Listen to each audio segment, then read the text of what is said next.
simultaneously on Zoom, on Facebook, and on Instagram. Yeah. So we expect to have a massive audience. So I'm trying to pin the comments. How long is this program? Oh, anything from 1 hour to any time. It depends on how the spirit directs you, sir. You know, is the spirit, yes. If you are firing on all cylinders, you can go on ad infinitum. You have to have an agreement. No problem. Anytime you feel, yeah, that's not a problem. But we will try to make it as fast as possible. Because it is you, we have loads of questions. People have forwarded questions ahead. Right. And I know that you are always very, very hot. So I'm so excited. Thank you so much, sir. Just a minute. So we have 1 minute to go. Yeah. Is Dr. Ruben Abati in yet? Yes, he's here. So, Dr. Ruben Abati, please unmute. We have 30 seconds to go. Dr. Abati, also part of this? Okay, yes. Oh, okay. Wow. So he's just going to make an introduction, your introduction. Okay. It's a very special one. So we want someone to do the introduction. So, Doctor, please go ahead. It's time for us to go. Okay. Good evening, DELE MOMODU. Good evening, Mr. FEMI FALANA, SCN, and good evening, everybody with you. We did it yesterday, and now today is another day. And today again, as we count down to DELE MOMODU's 61st birthday on May 16. We have another special guest to help us focus on key issues of national progress and development and issues of equity, justice, and fairness in Nigeria. Issues of nationhood. These are key issues that our guest today, Mr. FEMI FALANA, SCN, has championed in the last 2 decades and indeed for his entire career. You all know him as a very dedicated, very outspoken voice in the defense of human rights, in the defense of civil liberties, in the defense of the public space, and the need for the expansion of the civic space and fairness in the way Nigeria is organized, in the way Nigeria is led, and in the way, in terms of how our leaders behave. Over the past 2 decades, he has been associated with many civil rights and human rights groups, including the Civil Liberties Organization, the Nigerian Labour Congress, the human rights groups, the Coalition for Democracy, NADECO. He was at the forefront of the struggle for justice with regard to the 1993 election won by Chief M.K. Abiola, which was aborted. We're quite privileged to have with us a man who has been in his entire life at the barricades, so to speak, a man who has dedicated his life to service and patriotism.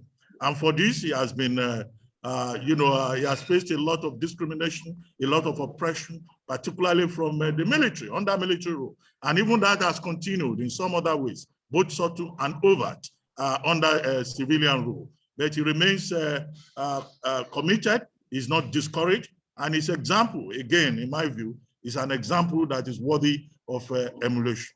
But of course, while dictators have not been uncomfortable with him, he's highly respected within our community as a voice of reason, as a man who has the strength of his convictions, as a human rights lawyer, as an activist, and as a public intellectual, who is always prepared to be called upon to discuss issues that can make life better for all of us. He is a member of the Nigerian Bar Association, a senior advocate of Nigeria, a honorary member of the American Bar Association, and a former president of the West African Bar Association. It will be recalled that these days we talk about the West African Court. In fact, it was under the watch of Mr. FEMI FALANA, SCN, that court, the scope of that court, due to his advocacy and that of his team, that the scope of that particular court was expanded to be a court where individuals can take matters and not only states, you know, are the ones that can go there. He's a winner of the Bernard Simmons Award given to him by the International Bar Association.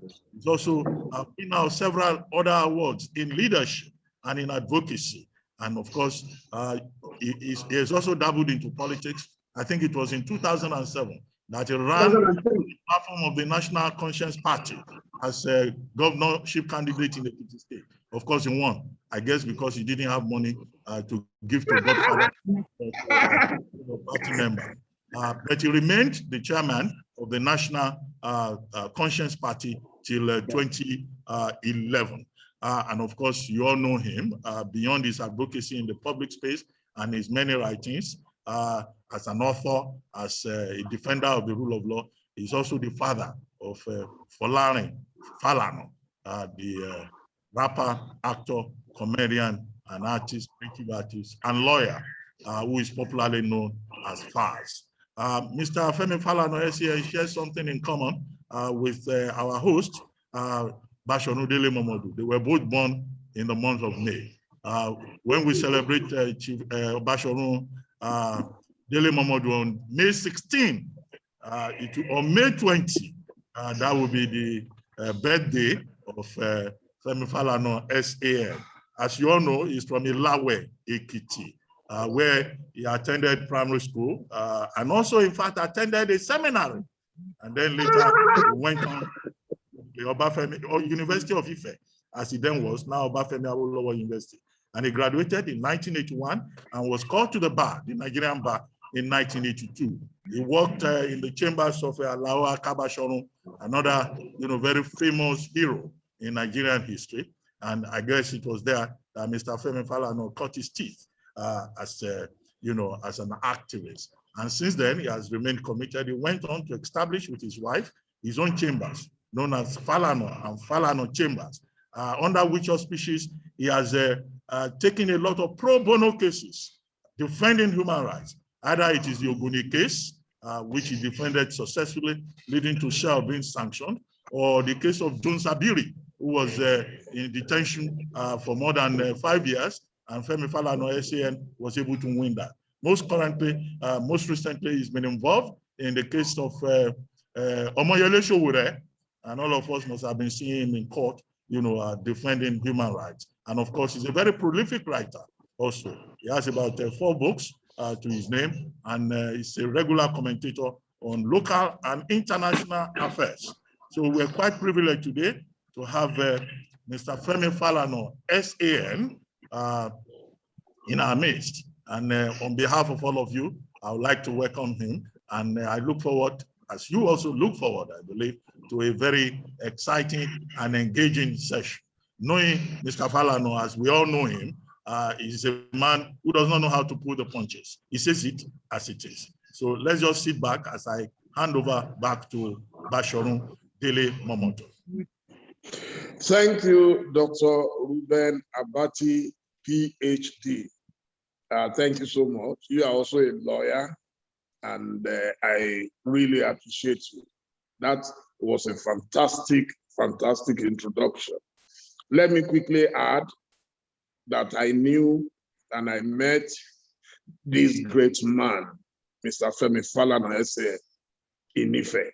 He was my senior, and he had distinguished himself from Ife, not even when he got to Lagos. From Ife, we all knew it.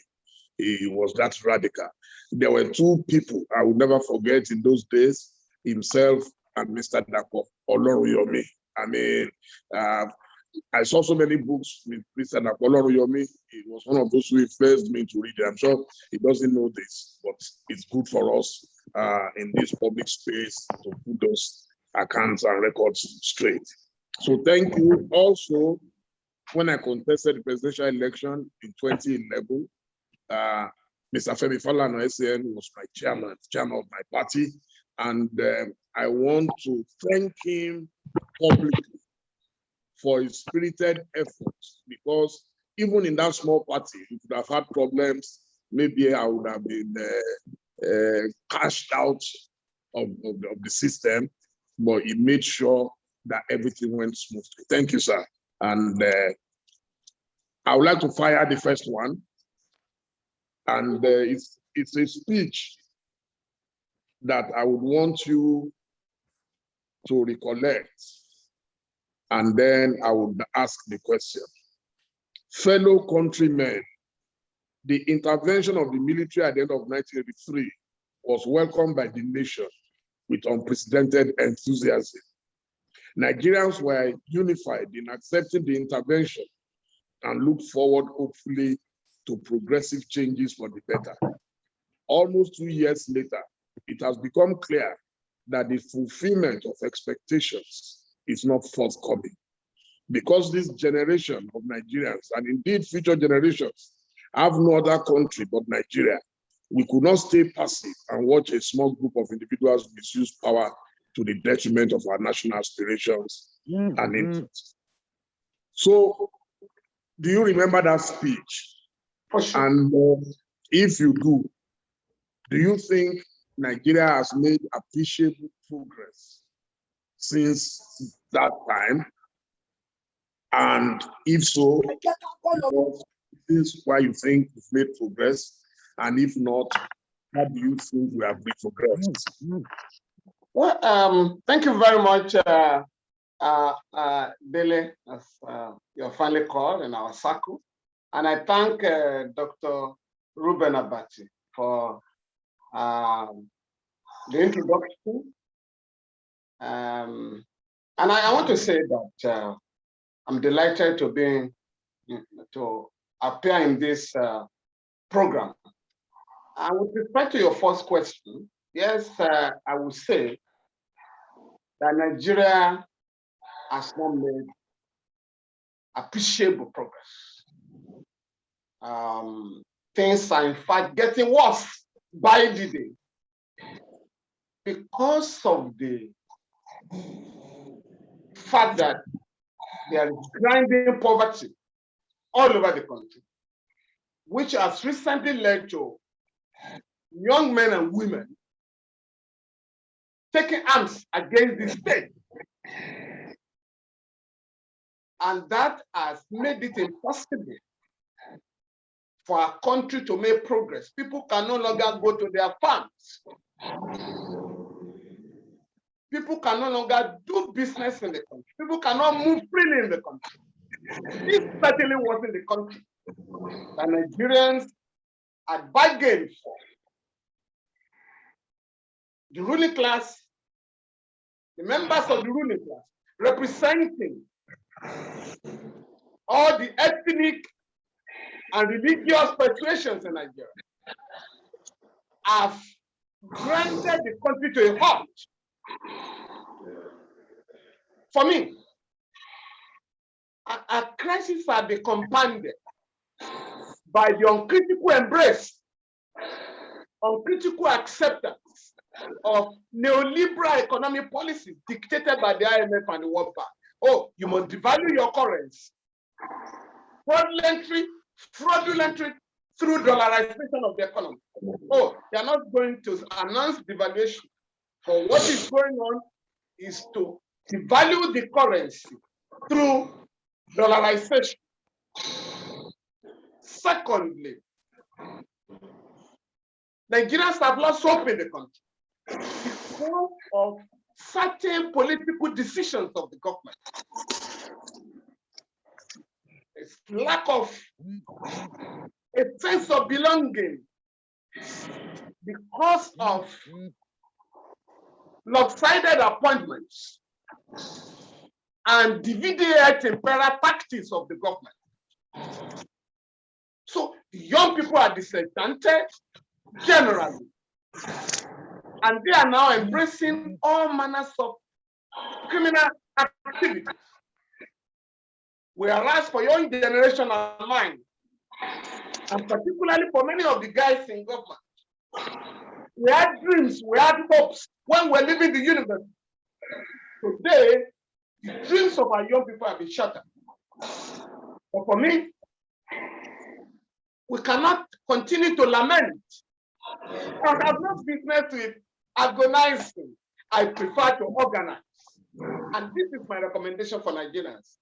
we can take back the country from, political buccaneers and set this country on a proper footing. That's my optimism. Thank you. How do you take the country back? But before you answer that, sir, you said Nigerians have lost hope in the country. Have you? Are you disenchanted like other Nigerians?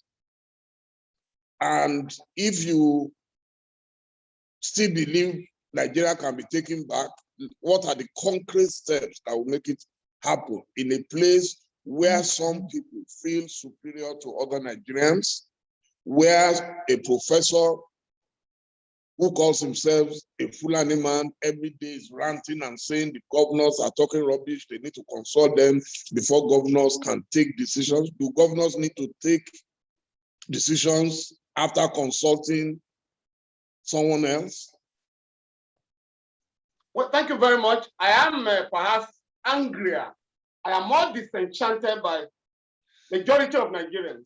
And that is why I have never hesitated to join issues with the military and the civilian wings of the Nigerian bourgeoisie.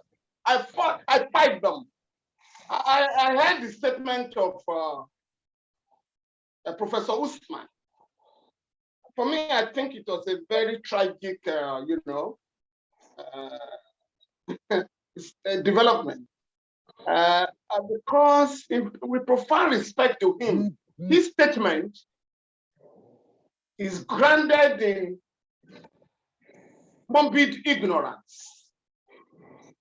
And I have made the point abundantly clear when people talk about Ruga, and all those funny things. As far as Nigeria is concerned today, under the Land Use Act, and by the way, the Land Use Act was entrenched in the Constitution by the military. The entire land in every state is vested in the governor. The president of Nigeria can only exercise control in respect of the land in the Federal Capital Territory.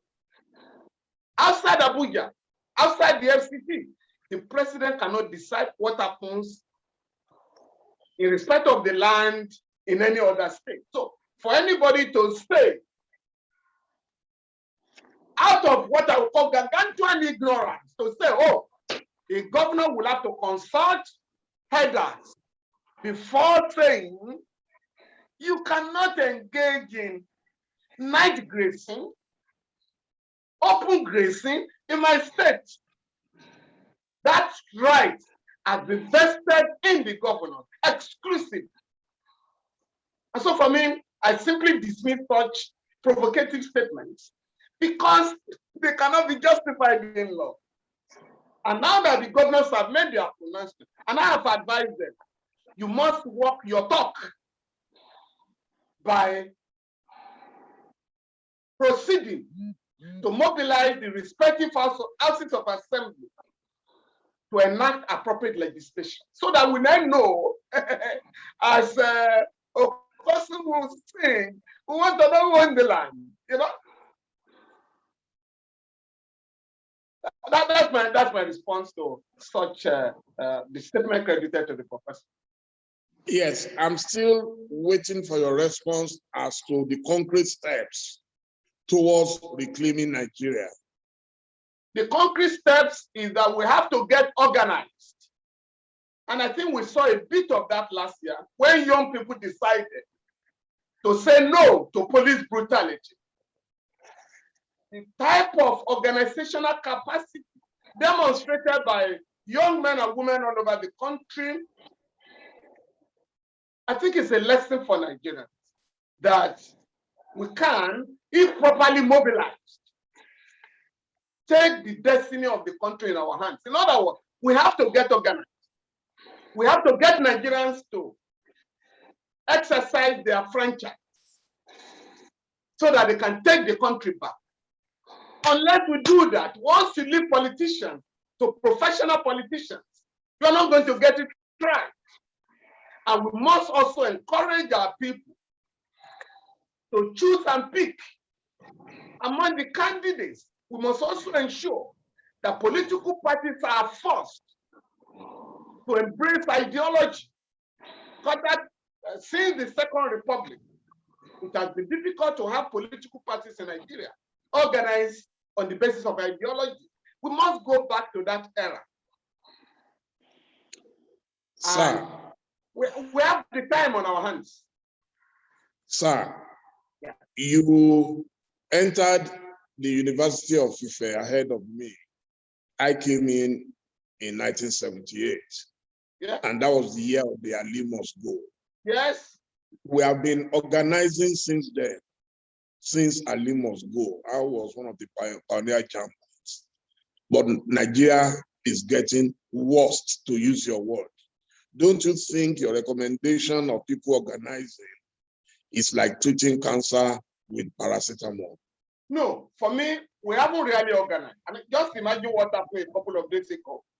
That governors in the entire South, 17 states, gathered for the first time to embrace restructuring publicly. For many of them, it was a no-go area before because they felt they were comfortable.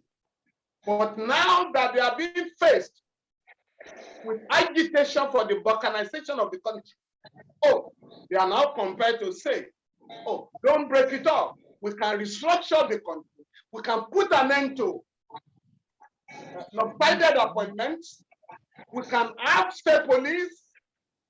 We can also insist on a new revenue allocation formula. These were demands that governors shown before. Now, we now have to proceed to make the point that unless you restructure the country vertically and horizontally, there may be no peace. And that is already what is going on. And people say, oh, we don't want restructuring. We want our own republics. And my own position is that, I mean, as a human rights activist, I believe in the right to self-determination enshrining Article 20 of the African Charter on Human and People's Rights. But I also insist that we can still we can still ensure that we continue to agitate for a new Nigeria. It is when the forces of retrogression make that impossible that you can begin to talk of other options. So don't you think we have exhausted all that? And are you not underrating President Muhammadu Buhari as a man who is not likely to blink an eye? If you like, all of you go and sleep on the street for the next 2 years. He won't blink an eye. Once you believe that you have a headmaster in Abuja that our governors run to, yes, you may say that will be difficult. But really, I talk of concrete experience. I mean, and I will give you some instance. There was a time the federal government went to court to fight resource control via the Supreme Court. And the federal government won. It was a party victory to say the resources in the offshore, in the continental shelf, will be owned exclusively by the federal government. Of course, after the victory, legal victory, the Niger Delta people decided we are going to have resource control, whether you guys in Abuja like it or not.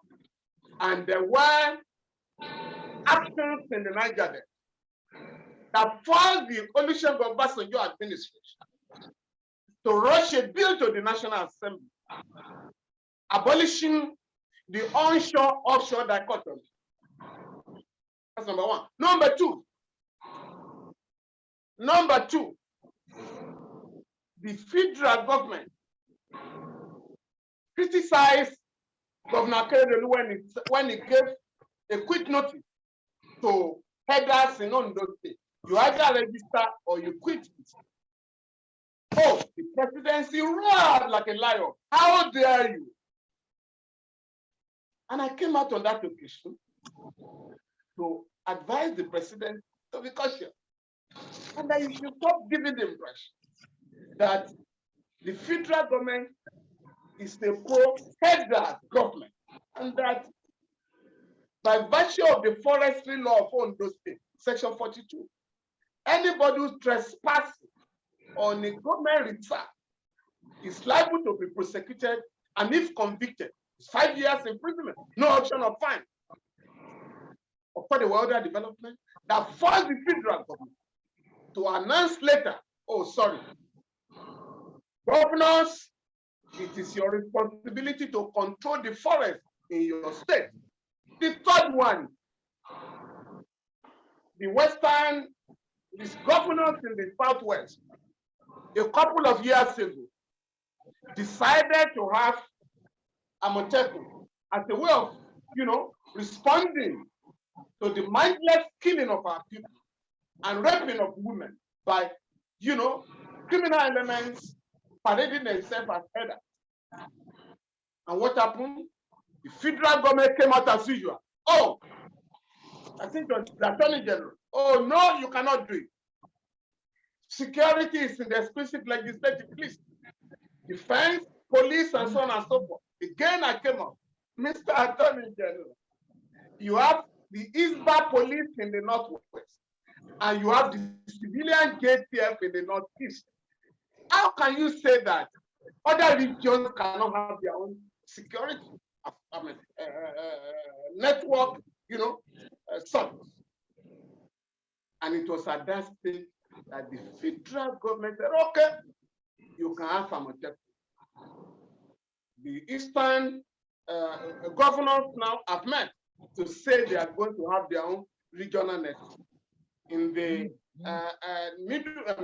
Middle Belt and South regions, governors have also insisted they are having their own regional security networks. The point I'm making, therefore, is that the struggle for restructuring, the struggle for a new Nigeria, is like a struggle for independence. Nobody is going to give you your freedom on a platter of gold. You have to struggle and snatch the power. And Dele have told you that between 1999 and now, we have snatched power from Abuja in the court. Not less than 20 cases have been won against the federal, either with respect to control of land in the state, physical planning by state governments, inland waterways to be controlled by state government, local government funds cannot be seized by the federal government, local government elections cannot be conducted by the federal government, entertainment levies cannot be collected by the federal government. I can go on and on and on. The point I'm making, therefore, is that we cannot wait and fold our hands and allow the federal government or the authoritarian concentration of powers in Abuja to prevent us from developing our own region, our own part of the country. That is my point. Well, there is a question I just picked up here, that it seems principally the Yoruba people have been agitating all their lives, and that are the Yoruba going to be serial agitators forever with little or no result? You see, because yes, everything you have said, everything you have done as a lawyer, alongside others, Chief Ganifa and everybody, fantastic. But in today's Nigeria, they amount to a drop in the ocean. Don't you think so? No, on the contrary. We continue to struggle and win our battles. The situation, I'm telling you, the situation will have been much, much worse if these battles had not been put up, as a matter of fact, majority of the state governments will have collapsed. If we have not taken up the battle of dismantling some of the powers in Abuja, the state government will not have been able to survive economically. I mean, for instance, the Federal Capital Territory, the fund for running the Federal Capital Territory used to be taken from the Federation account. And the state governments went to court to say, each of us have our capital, state capital. Why should we fund the capital of the federal government? And to start that state, and that was yanked off the Federation account. And I can go on and on and on. So the point I'm making is that the battles we have put up in the past, including the battle for the restoration of democracy in our country, succeeded. The battle for expansion of the democratic space, which is under threat now, and we must organize to tell dictators there is no place for you any longer. And this is for me, you know, we must win the battle. I mean, the other day, 2 years ago, the military commanders woke up to say, oh, we are going to subject Nigerians to positive identification. Everybody must either, you know, be in possession of a driving license, national identity card, you know, and so on and so forth, or voter's card on the road. And we have to tell them, you are taking us back to the days of apartheid in South Africa, when blacks had to carry pass. What are you trying to do? Of course, we were ignored. I went to court. The case of FEMI FALANA and the chief of army staff. Of course, that battle was won, and the court said, how dare you? We're not under a military regime. You don't have the power under the law to leave your barracks and subject civilians to a search on the road. That is primitive. That battle was won for all of us. Another one, the federal government in Abuja engaged a contractor to be collecting separate fee. It's $2,000 per party. And I wrote to the government, because when the governors didn't listen to me, I wrote to the federal government, you cannot collect this fund and put it, you know, in the pocket of a contractor. Once the money is collected, about 40 billion naira a year, 30% will go to the federal government, 5% goes to immigration, 7% goes to Ministry of Interior, and 58% will go to a contractor who is not even in Nigeria. When nobody will listen to me, I went to court. Because this is money that will go to the Federation account for the development of the country. Again, we won the case. The federal high court said no. Under section 162 of the Constitution, the revenue of the Federation shall be remitted to the Federation account and then distributed in line with the revenue allocation format. Of course, the government, federal government, conspire with the contractor to file an appeal. We are in the court of appeal. We have been asking them to come and buy your papers and justify why a contractor, an Indian, should be taking 58% of the revenue of the country. Unfortunately, the governors are not interested in the case. So these are the struggles we are making. You know, they are detaining people illegally. Go to court to save them. I mean, can you believe that young people who were demonstrating peacefully last year, you know, the government decided to punish them. Some of them had their passports seized. Some were denied consular services that they could not renew their passport. Some had their accounts frozen by the central bank. Of course, one by one, we went to court. You know, some of them we have to make contacts and threaten the officials involved. We won the battles for the young people so that they will not be discouraged from demanding justice in the country. So the point I'm making, therefore, if you don't struggle, you cannot win. So we must not give up. As if we are second-rate citizens in this country. We must insist and change the enemies of the people out of power. So that's my own position. So someone is telling me, sir. We have been winning. Daily, we have been winning. Since we're students, yes. we have been winning. Someone is telling me that all yes, work together to win the real battle of political power. Someone is telling me, sir, that yes, you have been winning, you've dismantled power, but that it is too slow and too little. And that while we are busy blowing grammar here, stark illiterates are busy killing, maiming, and raping.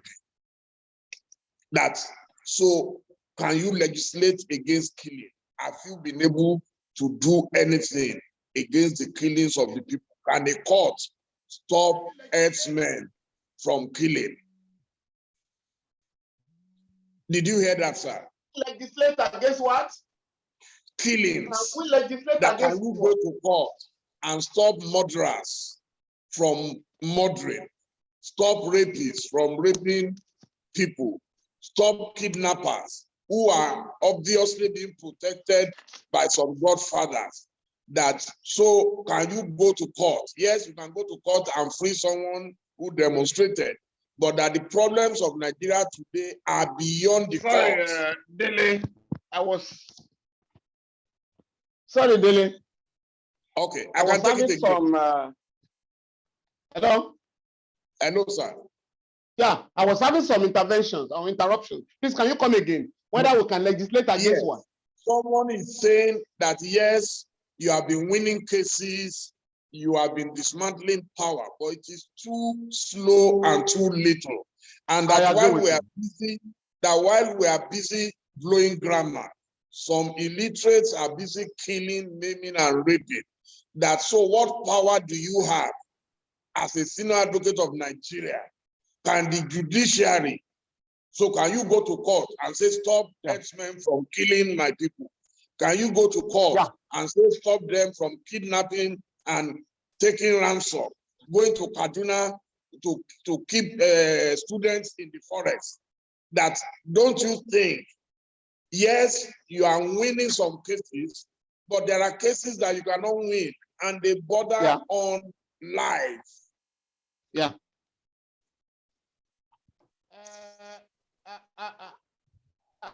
The point. I get the point, and I made the point that our people are justifiably angry because they are frustrated and disenchanted. But my own position is that if we are organized and we address the problems confronting us scientifically, if we don't give up, and if we address the problems where they are located, there shouldn't be any problem. For instance, Billy, talking about security, we need our cities to have CCTV cameras. We need to have tracking devices to track criminal elements. We need to have drones acquired by our state governments, not necessarily Abuja alone, by our state governments. But we're not making these demands. With respect to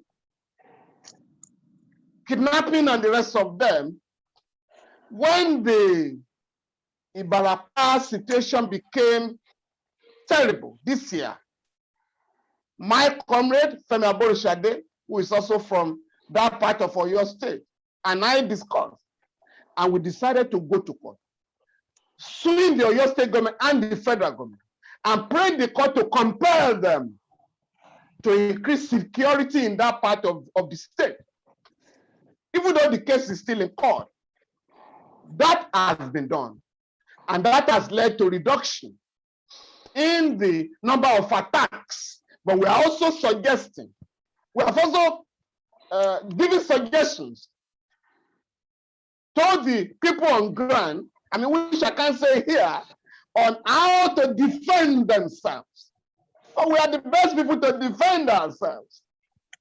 And we also insisted investigation had to be carried out, particularly with respect to the brutal killing of Dr. Aborode. Now, I can disclose here that investigation has revealed that the man was assassinated by an 80-year-old man, a politician. We are writing to the Attorney General for your state, even though there is a strike. Have you prepared the case with a view to approaching the High Court, to have the suspects prosecuted? So we are not simply folding our arms. We go around, and where we cannot even use the local court, we go to the ECOWAS court in Abuja. So the point I'm making therefore is that we need to get organized. We need to make demands of our government. We need to hold our governments accountable so that the security of our people can be taken seriously. And particularly for those abroad, you owe it a duty to educate our people and enlighten us on how societies are secured. I also can disclose this here, Dele, that there's an area, and I'm going to share information with you after this program, that we are not addressing at all.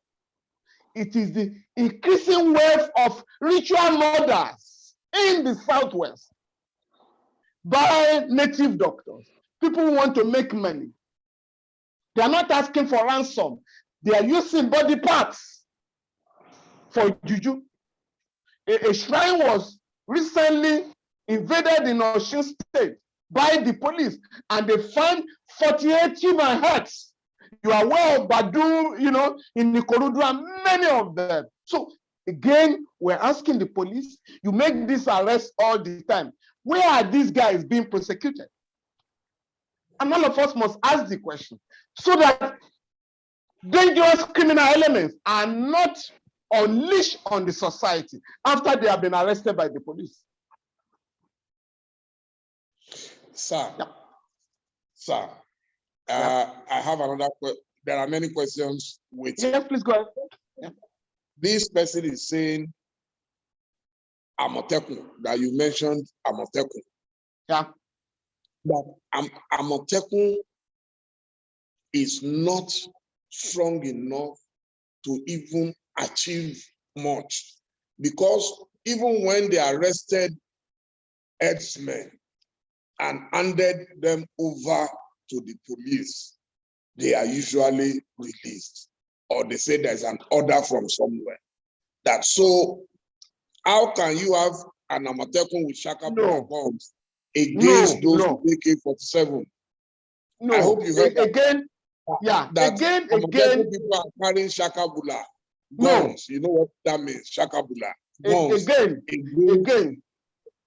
AK-47. Dele. Yeah. Again, Dele. I continue to insist that we must get our governors to be up and doing. Dele, there is a Firearms Act. Every governor in Nigeria is in charge of the security of the state. Forget what they tell you. Every state has a state security council headed by the governor. The commander of the state security is a member. The commissioner of police is a member. All the military commanders in that state are members. Now, I've never heard of a situation where a governor has given an order, go and arrest that criminal element, or those who are causing, engage in criminal activities in the state. Oh, and the governor is told by the commissioner of police, oh, we have to get permission from Abuja. Since 1999, I do not know of any case. On the contrary, in the case of Governor Chris Ngige of Anambra State, when he had problem with Obasanjo and he had a problem with the control of the police, he went to court, and the Supreme Court made the point that by virtue of Section 215 of the Constitution, the governor of the state is in charge of the security of that state. The point I'm making, and I've suggested to our governors, Dele, of course, they won't give me a gun, but Dele, if you apply for a license to bear weapons in Lagos or Ife to protect your family, they will give you, because they will say you are a responsible man. As I said, they won't give me. No, they won't give me. They won't give you. No, Dele, they will give you. Even pump action. Dele, they will even give you pump action. But they won't give you. Pump action. No, I'm coming now. I'm coming. Dele, I'm coming. I'm just explaining. I have therefore insisted, if you can give my friend Dele Momodu licensed to bear weapons to protect himself and his family. And I've challenged our governors. Why don't you ask for licenses for 10,000 young men and women to protect over 20 million people in Lagos? If you are denied, please, can you let me know? And we are going to win the battle, because that is discrimination.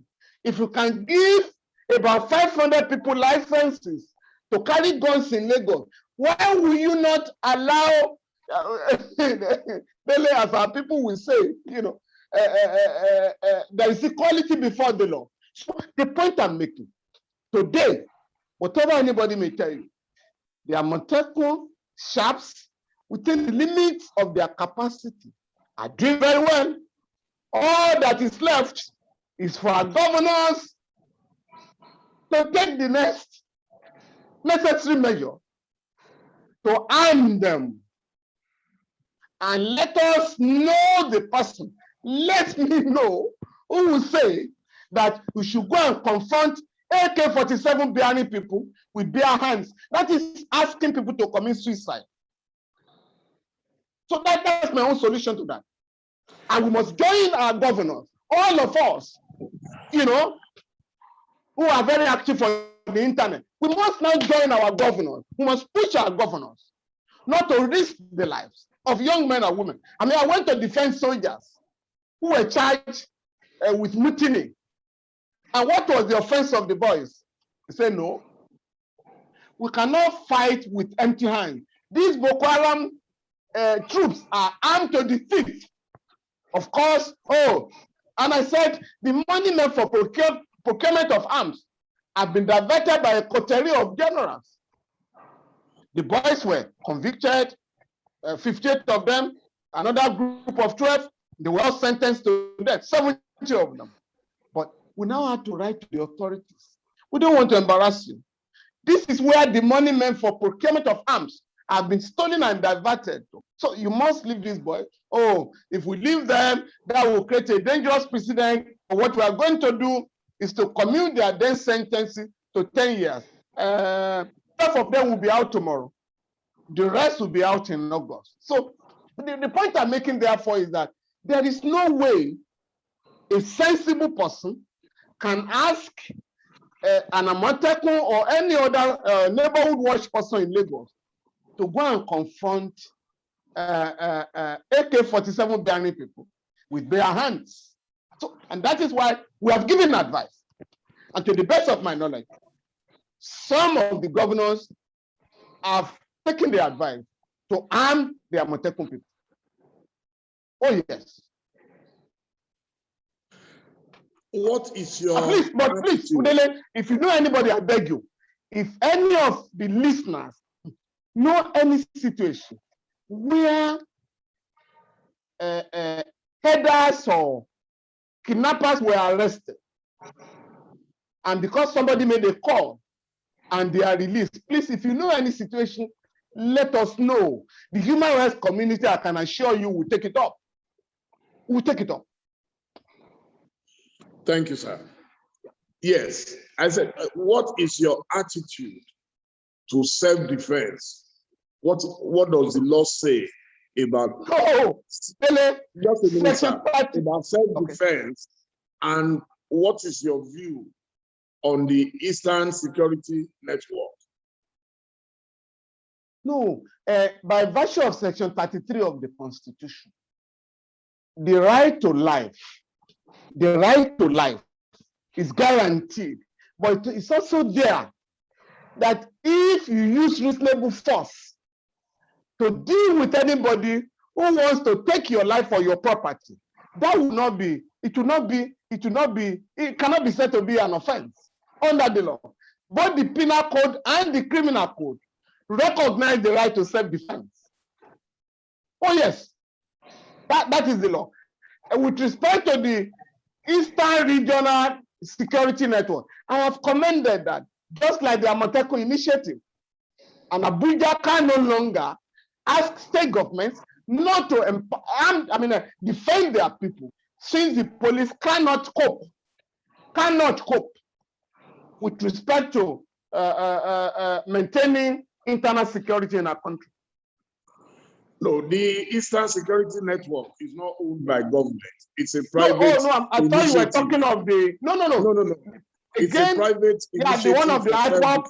No, you see, once the government has shown a competence in defending the people, once the government has shown that it is insensitive to the needs and aspirations of the Nigerian people, it is going to be extremely difficult to outlaw private initiatives meant to defend people. And I have repeatedly made the point that the government has a duty to engage IPOP and other aggrieved parties in the country. Because if you are negotiating with bandits, it's illogical and irresponsible not to engage other forces in the country that have embraced arms in resolving the crisis confronting the Nigerian people. I mean, I also defend the Shia against the Sunnis in power. I mean, just like, I'm defending the Sahrawi people against the invasion of Morocco or the colonization of Morocco. So that's my position with respect to the decision of people to defend themselves. I have no problem with that. Now, do you think we need a piecemeal amendment of the 1999 Constitution or wholesome remaking of the Constitution? Come again, whether we need a wholesale. It has to be wholesale. No, I've made the point. We have no constitution now. What our courts erroneously called the 1999 Constitution is Decree 24 of 1999. It's a decree. And that is why Section 130 refers to the president as the commander-in-chief of the armed forces, the head of state, and the chief executive officer of the country, as if we are a company, as if we are a corporate body. So you will need to write a constitution. We have to prepare a constitution of the Nigerian people if you want to keep the country together. But there's no way you are going to ask people to accept willy-nilly a constitution imposed on them by military dictators. Okay. Sir, do Nigerian ethnic nationalities have the right to self-determination? A lot of people are talking about referendum. Do you support a referendum since there is no general consensus on these contending issues? Do you support a referendum? I've made the point that by virtue of Article 20 of the African Charter on Human and People's Rights, African peoples of Africa have the right to self-determination. But as Democrats, as a Democrat, I also want to see a situation where referenda or plebiscites are conducted so that you know the feelings of people at any time. These guys refer to the West all the time. In the United Kingdom, the people of Scotland have held about 2 referenda and they haven't given up. In Canada, the people of Quebec are allowed to hold referenda. So if by tomorrow they decide we're opting out, so be it.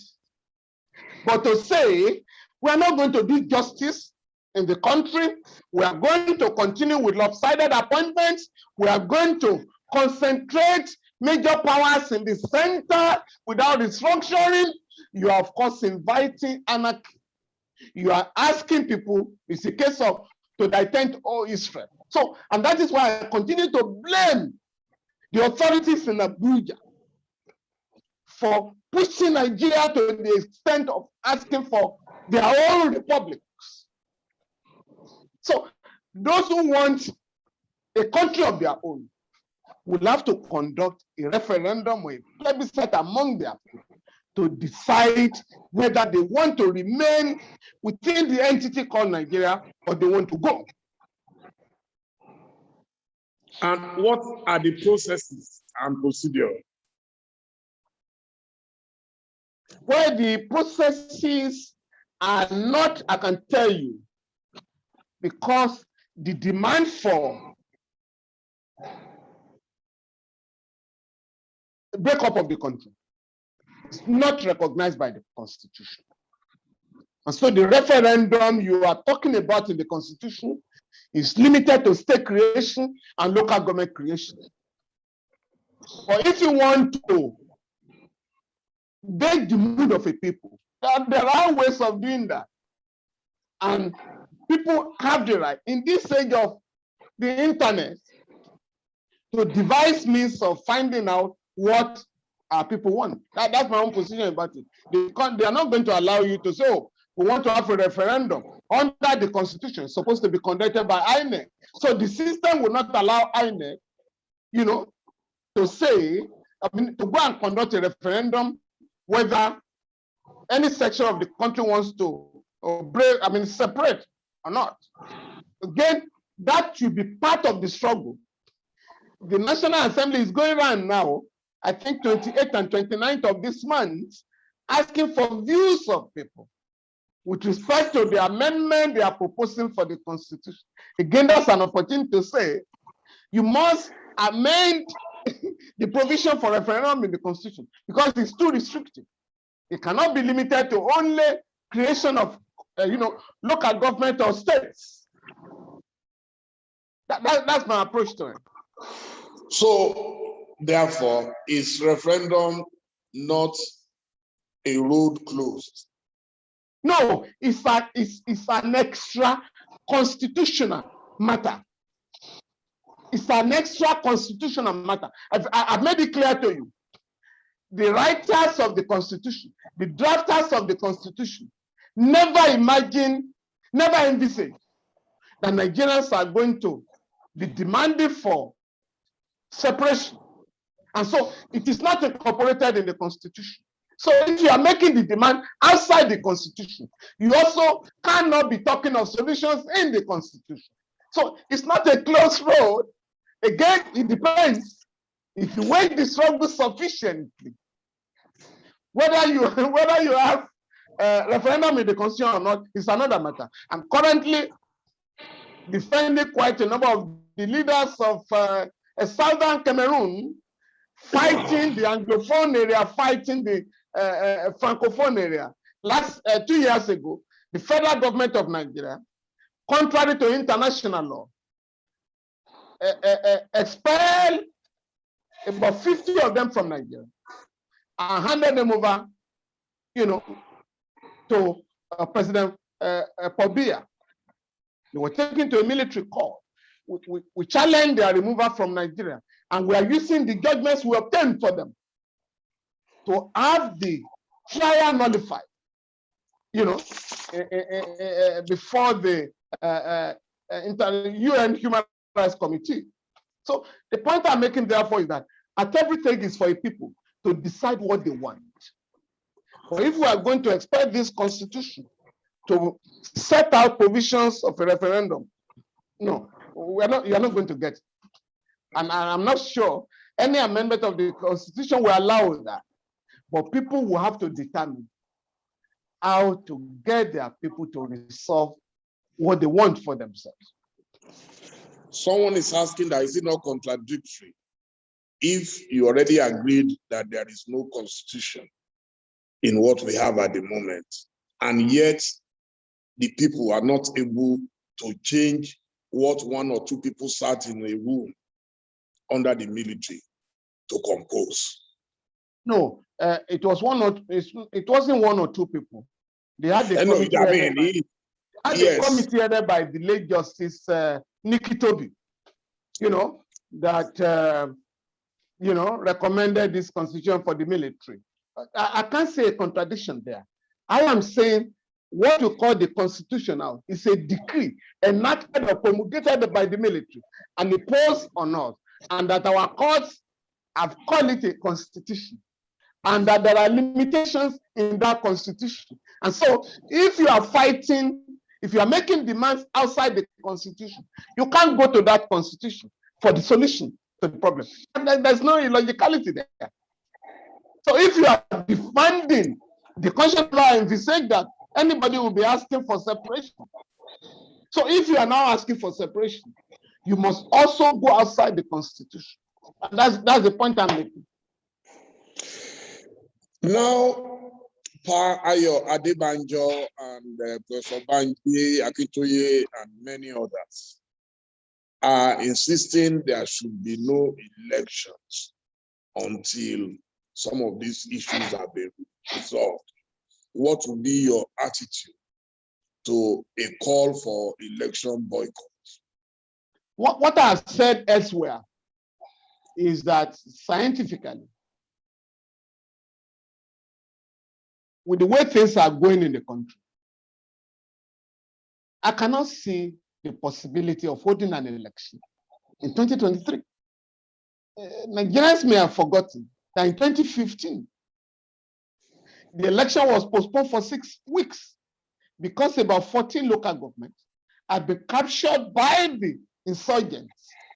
Today, majority of the local governments in Borno State, some in Yobe State, some in Niger State, and some other parts have been captured. Today, there is a full-scale war going on in the southeast, in the southwest, of course. Abductions are going on. And so, and you know, during election, there are people who have registered outside their place of work who may then want to go home. That is not possible unless the security situation is confronted and addressed in a positive way, that we can have a restoration of law and order. So therefore, those who are suggesting that serious problems be addressed first before elections, you know, are right. You can't dismiss their position. You can't. Because before our very eyes, there is no part of the country that enjoys relative stability today.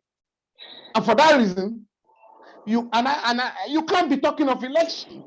I think it's rather diversionary to be talking of elections now.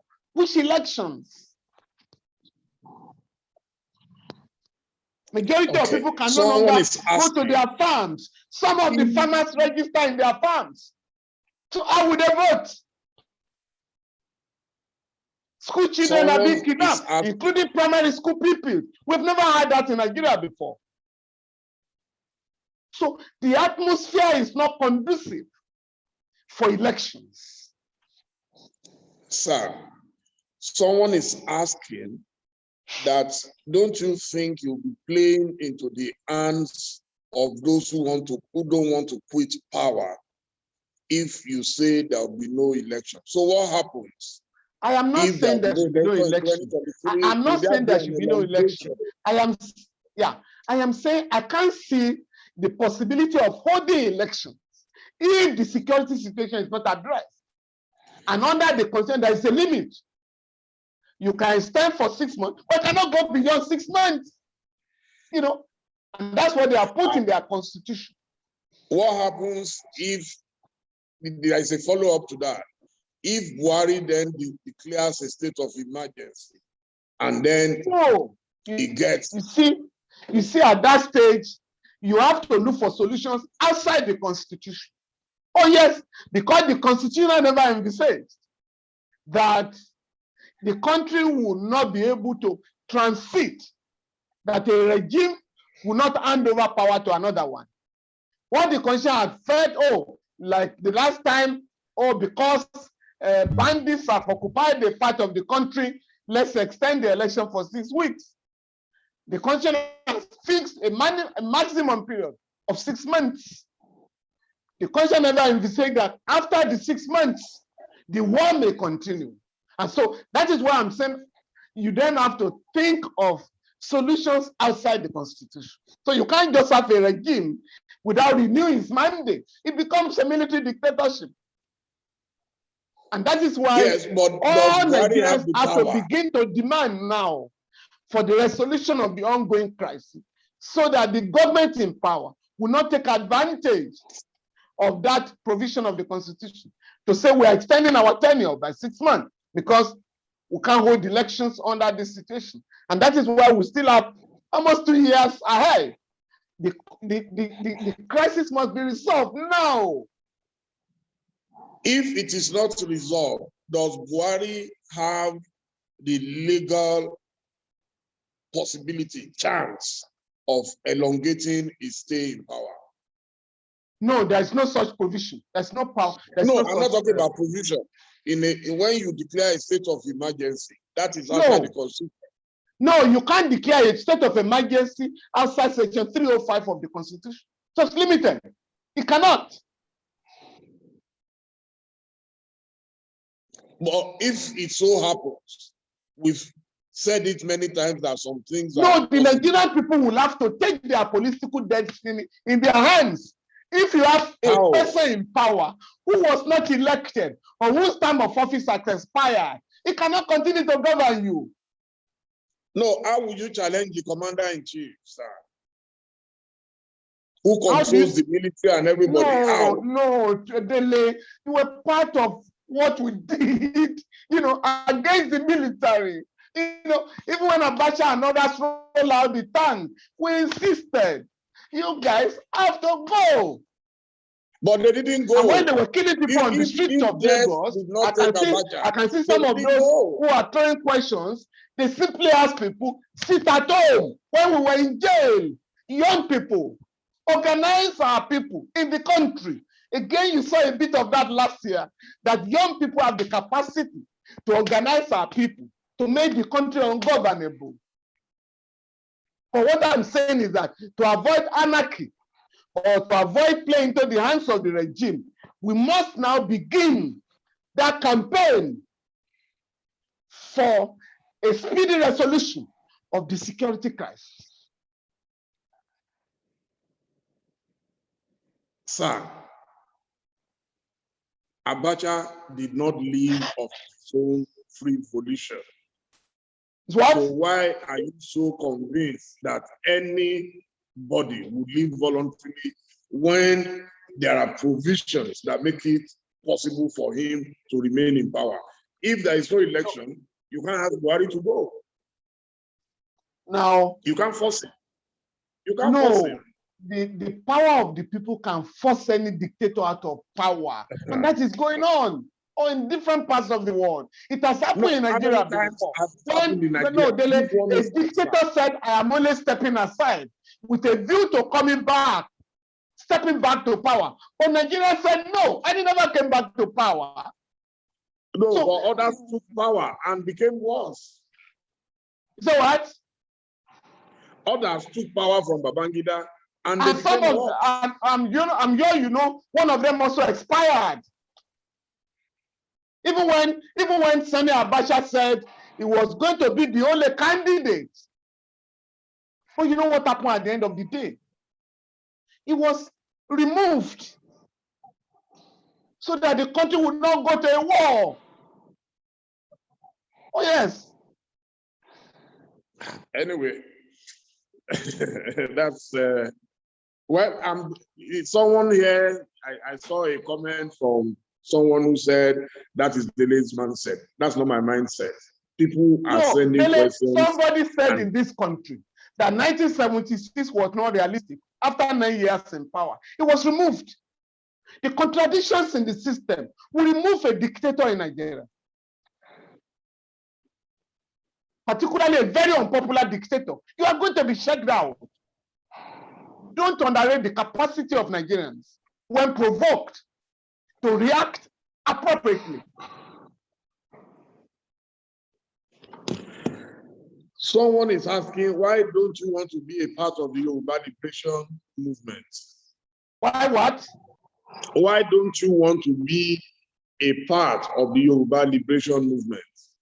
No, it is very difficult for me because I'm engaged in other battles outside the Yoruba territory. And I've just told you, I am the Libyan Council for the people of Western Sahara, they are fighting the colonization of their territory by Morocco. I'm involved in the struggle of the Mandinka people in Liberia. I'm involved in the struggle of the people of Western Sahara. Southern Cameroon. I'm involved in the struggle of the Ogoni people in Rivers State. I'm involved in the struggle of the Shiites in Kaduna State, and so on and so forth. But let me also tell you, so that you also know where I'm coming from. I'm involved in the struggle of the masses of Yoruba people.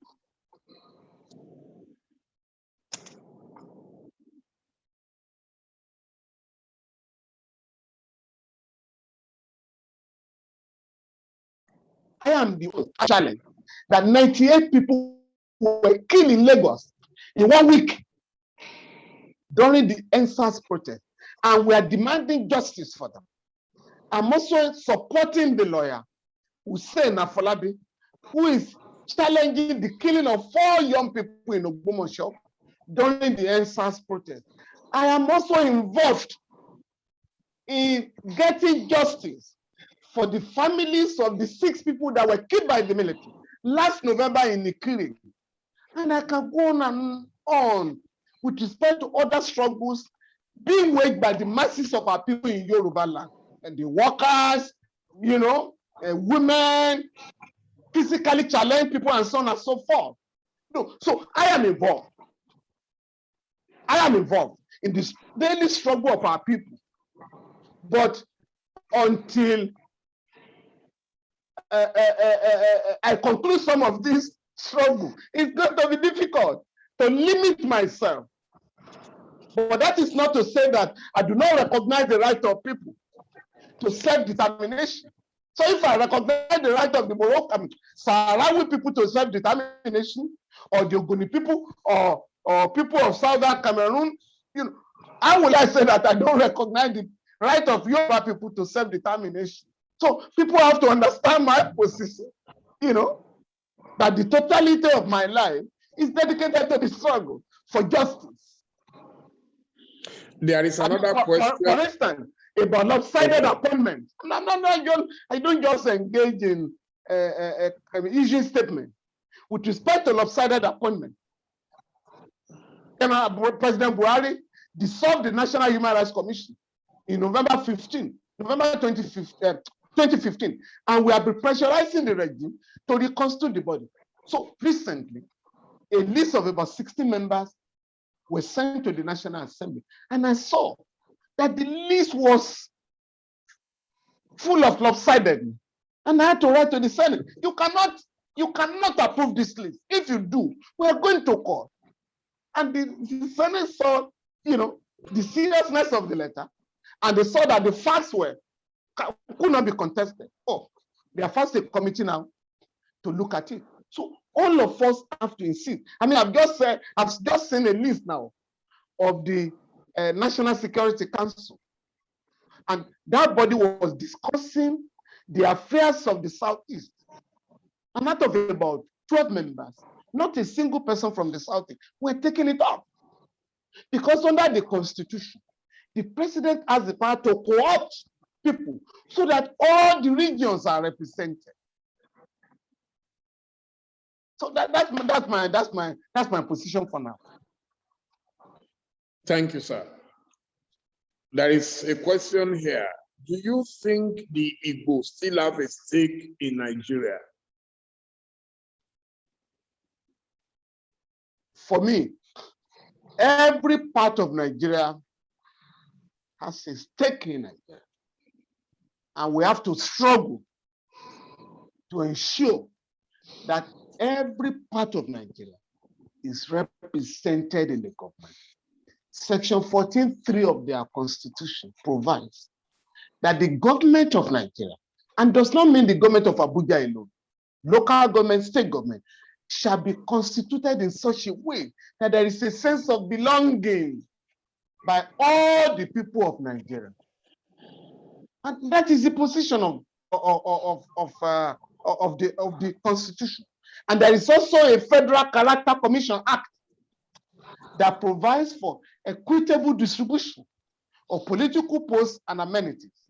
Now, we are getting our colleagues to challenge some of the appointments being made by the government because they are constituting such appointments as fueling agitation for dismemberment of the country.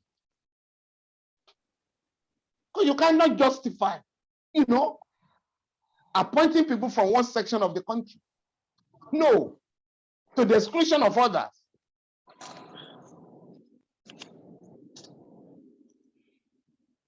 What's your reaction to the shoot at sight order? Which one now? That the president has asked that bandits, criminals should be shot out. You see, when President Obasanjo gave a similar shoot on sight order in Lagos, he said it was not tried. You are supposed to apprehend criminal elements and try them. The knee-jerk reaction, the later knee-jerk reaction of President Buhari was not in order. I mean, people have been demanding that armed elders be arrested and prosecuted for 5 years, 6 years. And the government had been giving one excuse of the other. Oh, they are Libyans, or no, these are people who got weapons from Libya. Oh, these are people who are being used by disgruntled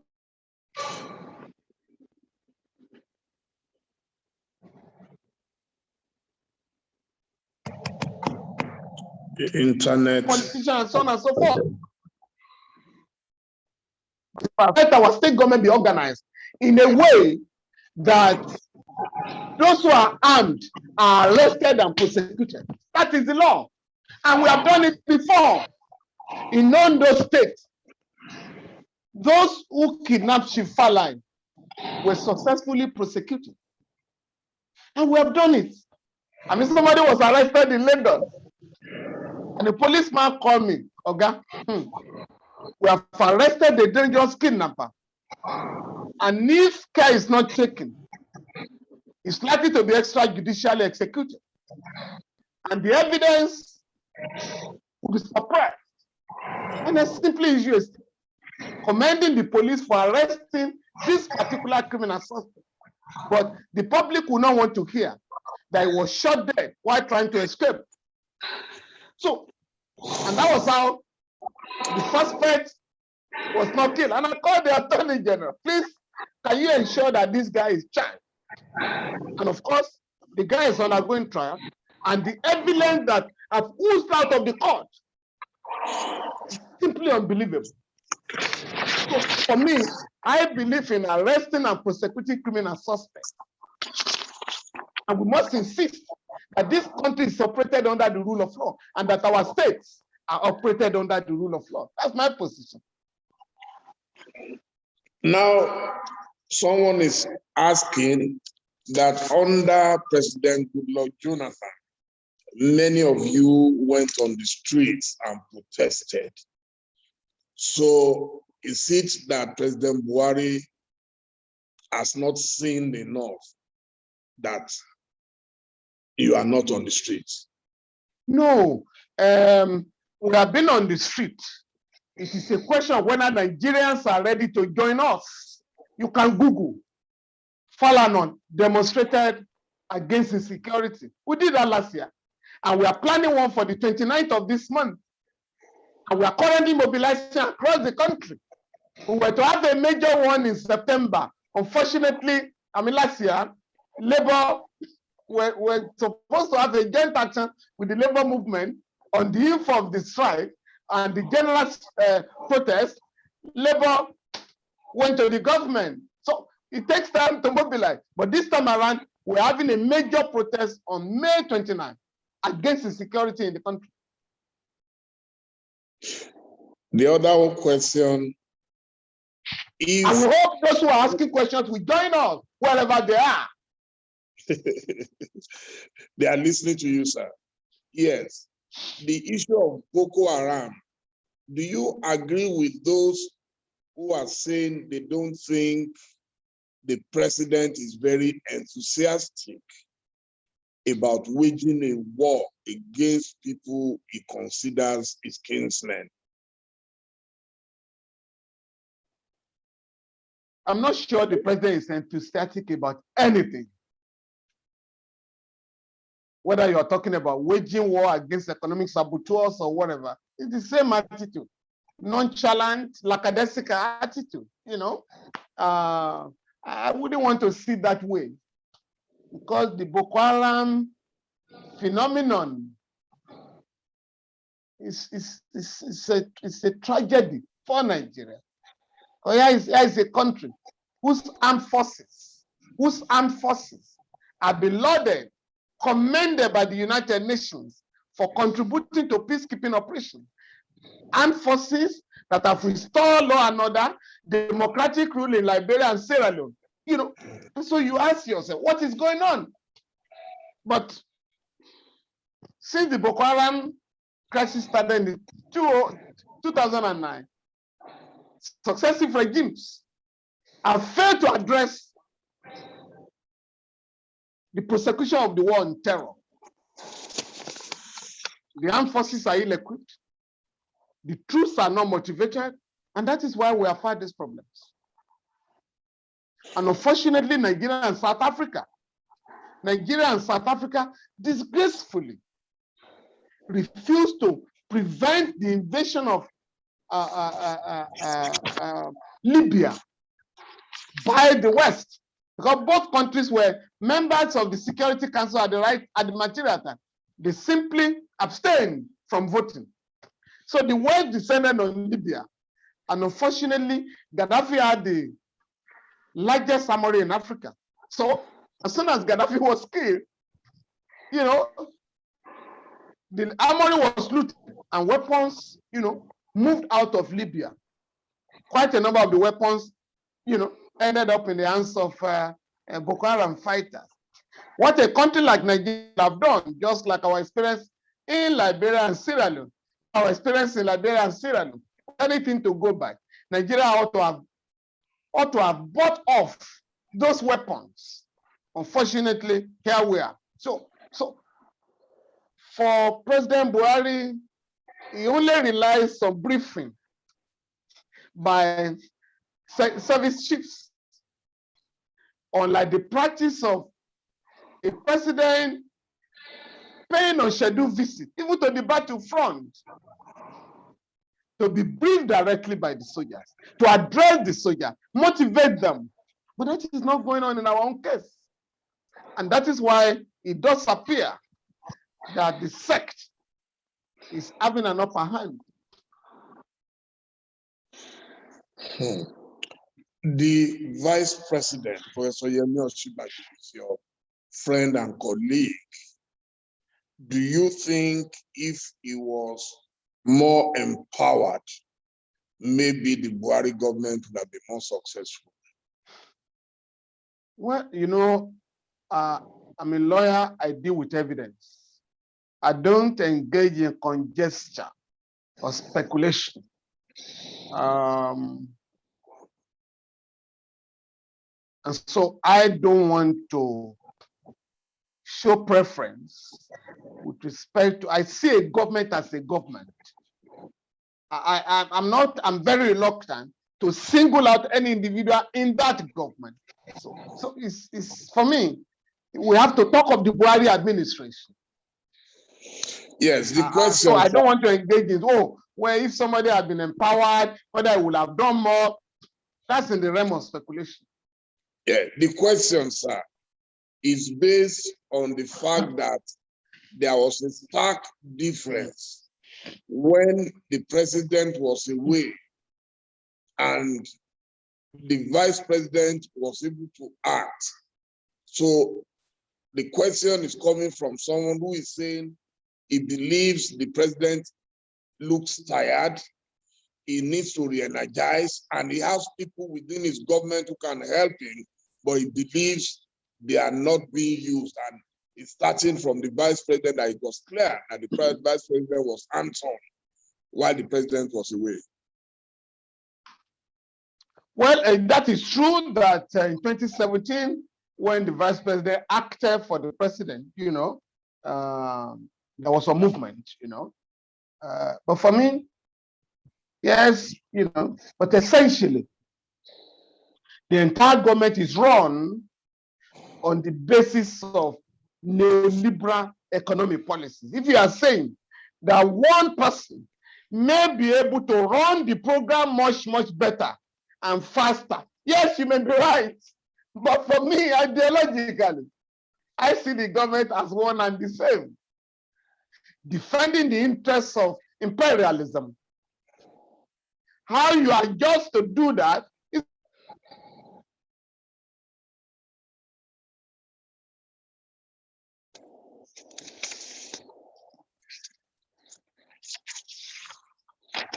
a different matter. Programs that promote devaluation of the currency. Those are the programs the government implement. So whether one person will have done it better or not, it's another matter for speculation. And so that's why I don't want to really get involved with the business of showing preferences. I want to look at the government from the point of view of the ideological position. What does the government represent? What does APC represent? What are the values? What are the interests that the government is promoting? For me, I think that is it's better to look at it that way, so that we do not leave the basis of our crisis and be talking of those who may simply, address the problems much more on the surface. That's the way I look at it.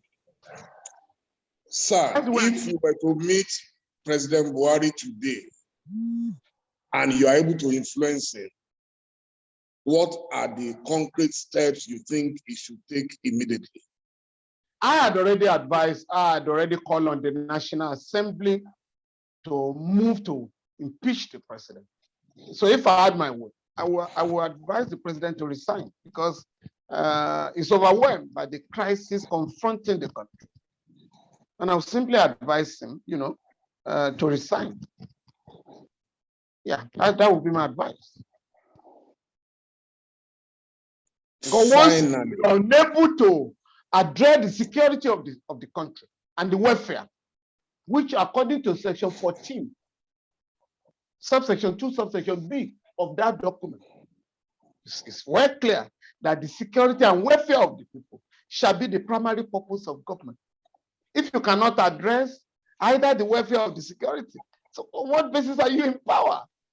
So that's my position. That's my position. Recently, you said Nigeria is at war. What's your plan B? That's a question from a viewer. It says, what's your plan B? If my plan B is for us to stay in the country and fight it out, and fight for justice, fight for fair play, fight for economic justice, equitable distribution of the wealth of our country, so that every Nigerian will have a sense of belonging. That's my position. And merciless, reckless killings of our people will have to stop. And the government will have to be rejigged to fight the war on terror much more seriously. America will not come here to fight for us. No country will do it. The same armed forces that are done very well in the past will have to be mobilized and motivated to defend, and fight external aggression. That's my position. On a parting note, how do you feel seeing that your son, Faz, is taking the struggle forward? Isn't that rather personal? Well, I believe that it's a product of his environment.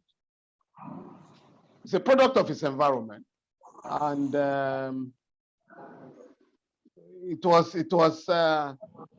not easy for the family to let him venture into entertainment. As a lawyer, he had joined us in the chambers, and for a couple of years, so about 3 years, he was already doing well, was already finding his feet in the legal profession. And he just woke up one day and said that, you know, I've had enough of legal practice. I'm moving elsewhere. Of course, for me, I wish him well. It took my wife some time, you know, to appreciate what the young man wanted to do. But I just said, well, you know, nobody can blame us. We'll send him to school, you know, and he's a lawyer. So if he succeeds, so be it. If he doesn't make it, he will come back to the office. So please leave him alone. And I think he has not disappointed us, and you know, we'll continue to urge him to show more interest in the affairs of our country, you know, and that is the only way to make his work relevant, you know. So we're okay with him, you know, in spite of our initial reservations. We're okay. Okay, finally, I know that your wife is your wife is a spiritual warrior, apart from being a So, how spiritual are you, or you depend on her for fortification? Well, you know, Dele, I think Ruben remembered that part of my early life. I attended the Sacred Catholic Seminary in Akure, Ondo State. But as we say in the seminary, many are called, but few are chosen to be priests. So I wasn't cut out to be a Reverend Father, even though I still have quite a number of my friends in the priesthood. I always believe that religion should be a private affair, more so that the ruling class in our country has used religion to divide our people. But since you have referred to my wife, she's our spiritual warrior in the house, and she mobilizes the family, you know, to be prayerful. So let me not go beyond that, Dele.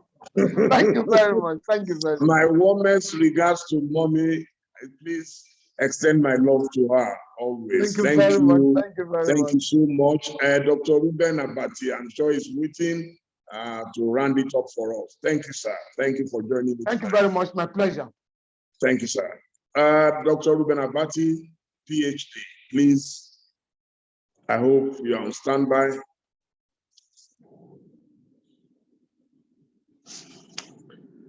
Good. He's here. Okay, thank you very much, DELE MOMODU, and thank you very much, Mr. FEMI FALANA, SCN. I think this has been a very engaging session, and in the last 1.5 hours or thereabouts, you have raised many questions.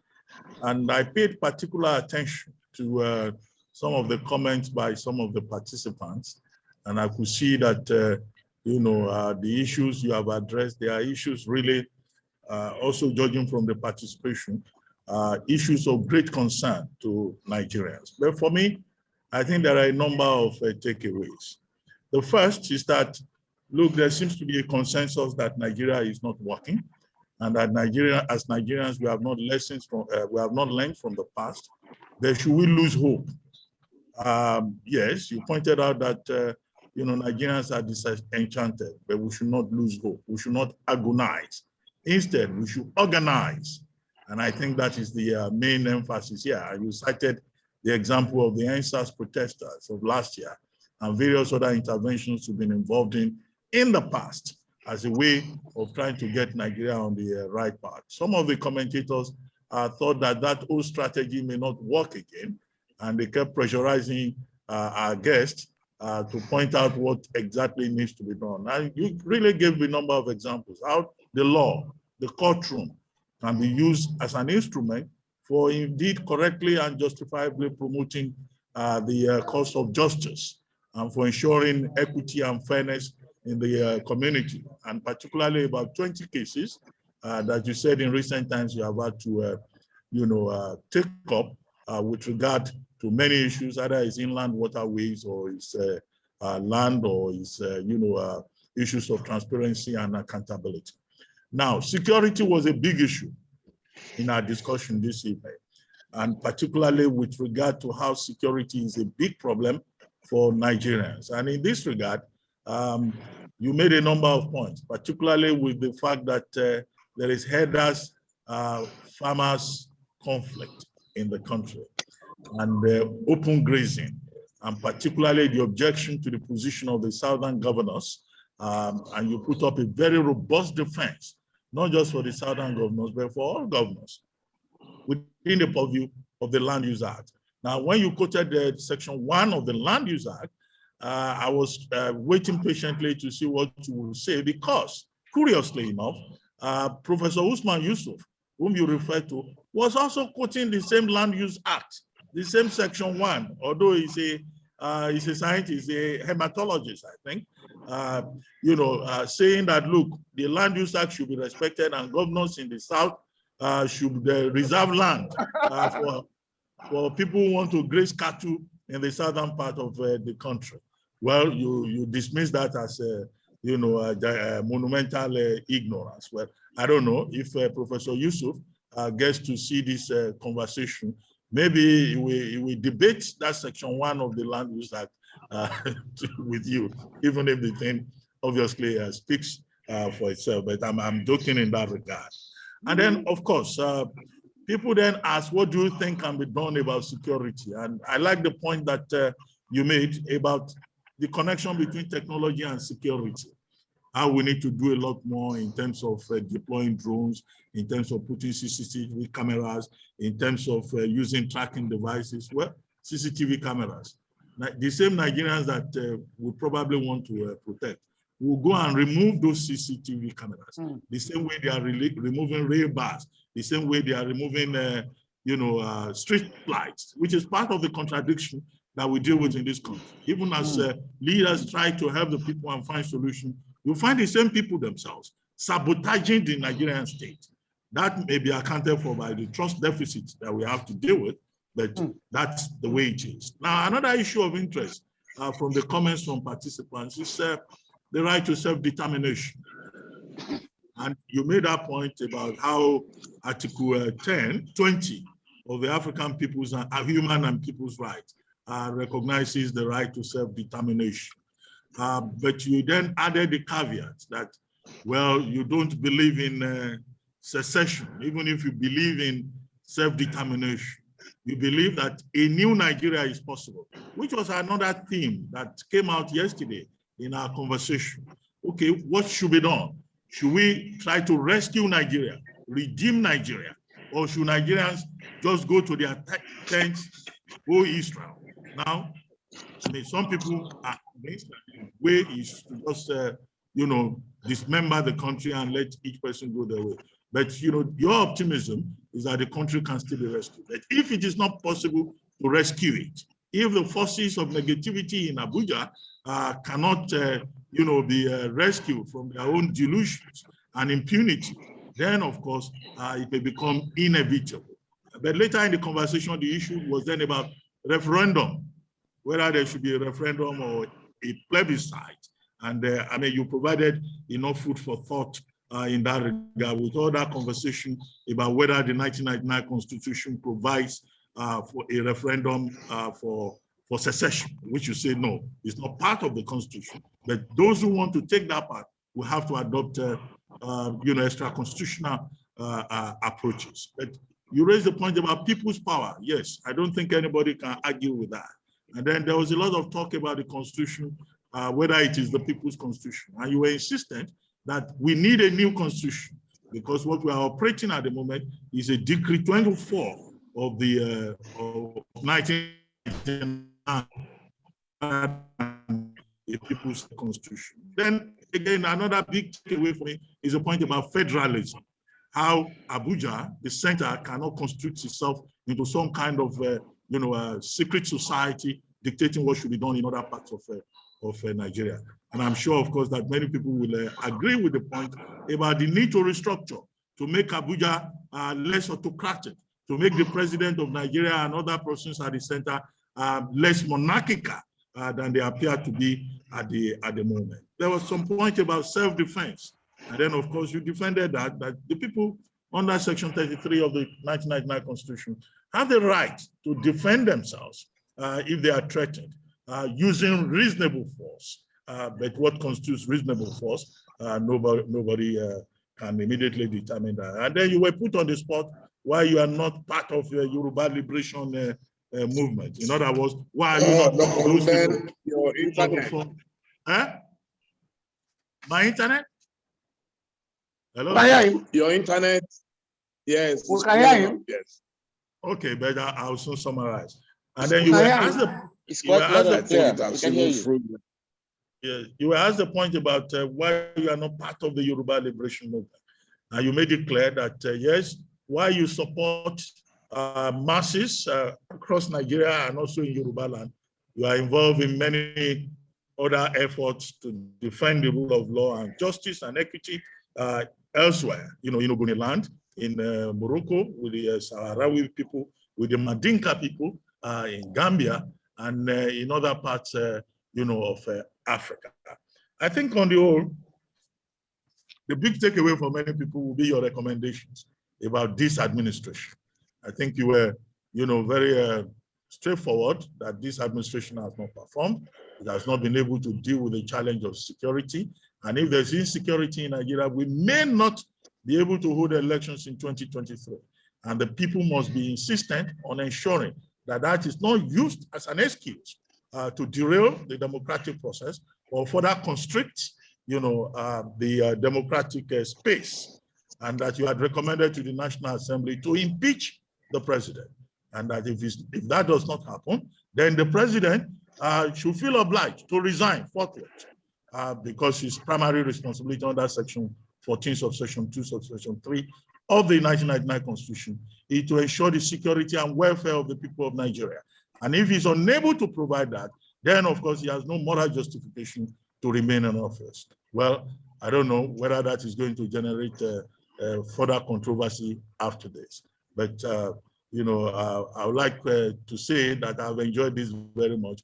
You dodged the question about Vice President Oshibajo. In fact, you more or less danced around it. But it all came to a beautiful end with those your commentaries about family, and spirituality. So, Bob D, I congratulate you, and I say Baraka de Salah to all of us who have been part of this most engaging conversation this evening. Thank you. Thank you, Dr. Ruben Abati, PhD. Just before we go, I would like to say tomorrow we are having Dr. Lisa Agbakoba, SAN, at 4 p.m. because he won't be available in the evening. He has some other engagements.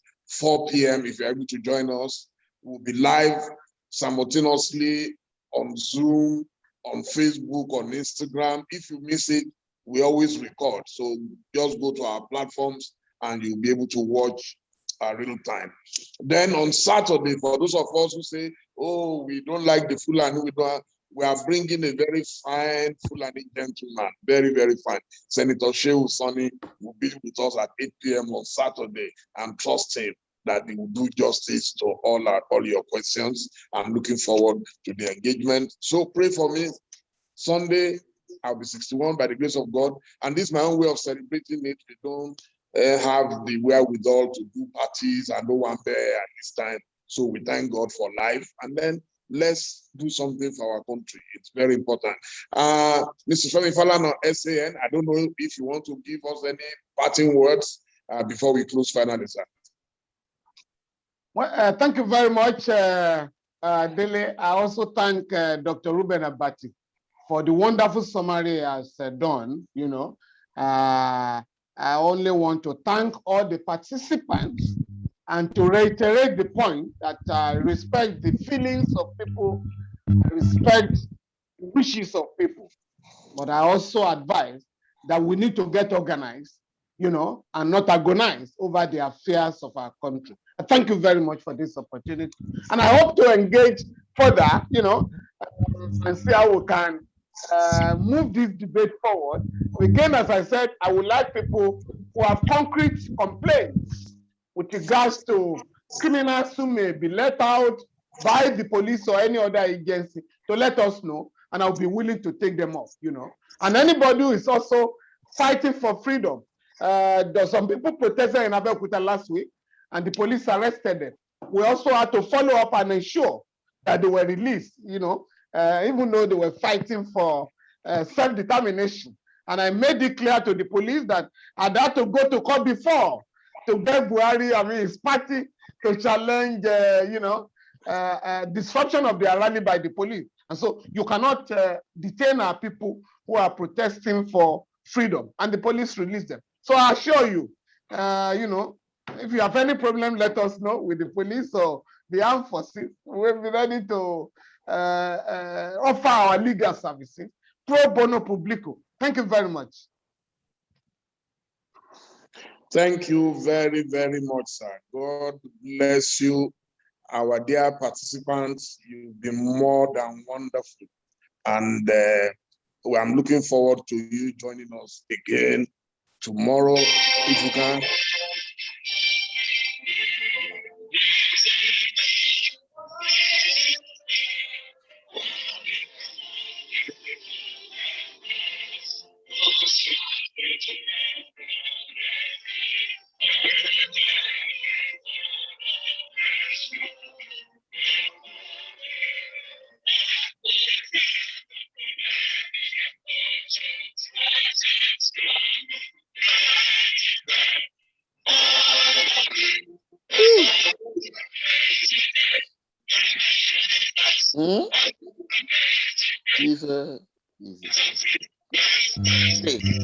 Wait.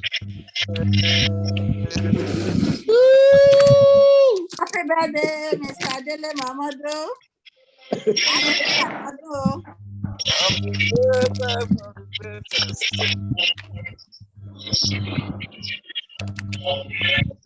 Happy birthday, Dele. Ìgbà ọdún. Amen. Happy birthday, sir. Happy birthday, Chief Dele Momodu. Happy birthday, sir, Chief. God bless you. Happy birthday, sir. Happy birthday, sir. Wow. Happy birthday.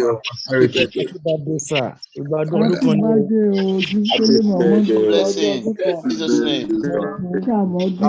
Happy birthday, sir. Thank you so much. You know, we don't joke with our great friend. Ife produced this world scholar, world famous lawyer, and that's why I had to end on that note. Yes, thank you so much. I had people wishing me happy birthday. Thank you so much. Good Lord. Dr. Ruben Abati, we need to ask you the same question we asked FEMI FALANA. When are you going to start supporting the Yoruba Nation agitation? Yes. Mr. Abati. Good evening. Dr. Abati, no, Mr. Abati. Good evening. Nigerian titles. I hope you're not going to expect Ruben to answer that question, because obviously you don't want to put him in trouble.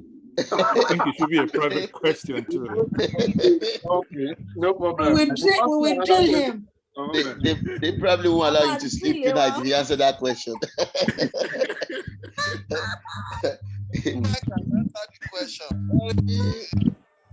Don't worry, I will answer the question on his behalf. It is in his heart, and he's doing the best. You can't answer for him. He's Yoruba now, so why not? Oh, well.